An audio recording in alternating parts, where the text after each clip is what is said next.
itu menjadi apresiasi yang luar biasa dari masyarakat untuk kita. Dan alhamdulillah, kalau saya boleh cerita ya, Om Adit ya. Iya. Jadi di lingkungan saya ini kebetulan dari awal ketua RT gitu ya, Ah. berturut-turut sampai kemudian akhirnya diangkat jadi ketua RW gitu ya. Hmm. Jadi seakan-akan kata teman-teman tuh jabatan seumur hidup gitu ya. Jadi tapi secara aturan ini sudah paruh kedua saya sebagai ketua RW dan pastinya eh, akan selesai di tahun 2029 gitu. Jadi ini paruh kedua saya sebagai ketua RW. Dan eh, ingin meninggalkan legacy yang baik pastinya kepada masyarakat gitu ya.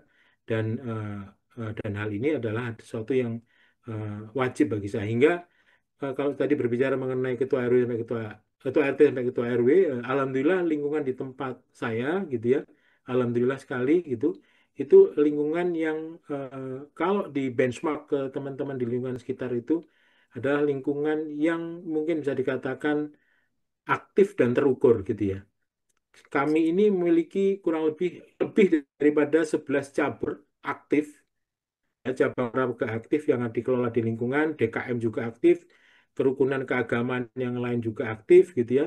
Bahkan kalau kita itu Idul Adha gitu ya, eh, itu seluruh warga saya libatkan, baik Muslim non-Muslim, semuanya terlibat saling bahu-membahu. Dan ini yang luar biasa gitu ya. Terus kemudian lalu lintas yang saya perhatikan, saya berikan marka-marka, kemudian saya berikan tanda kecepatan, itu wajar ya.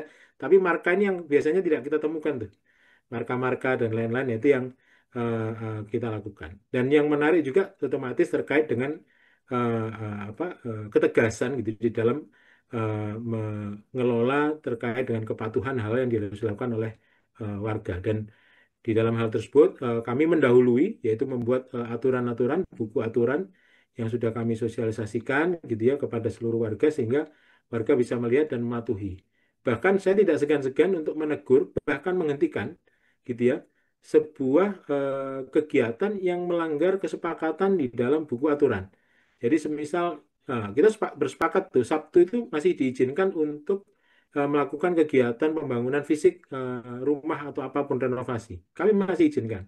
Tetapi kami menyarankan untuk tidak apa namanya ini melakukan kebisingan. Jadi silakan melakukan kegiatan tapi tidak melakukan kebisingan. Itu pun juga kami batasi sampai jam 2, jam 3. Jam 3 itu sudah selesai dan harus selesai alat, bungkus alat gitu ya, tukang-tukang itu. Minggu itu clear sama sekali tidak boleh ada kegiatan pembangunan di dalam lingkungan.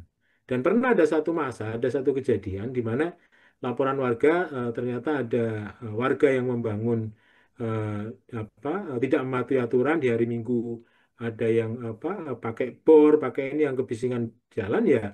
Kembali lagi ini merupakan bentuk kebutuhan ketegasan dan itu pun saya datangi, saya sampaikan gitu ya dengan baik dan sampai kemudian hingga saya sampaikan bahwa jika tidak patuh maka akan kami stop secara keseluruhan gitu.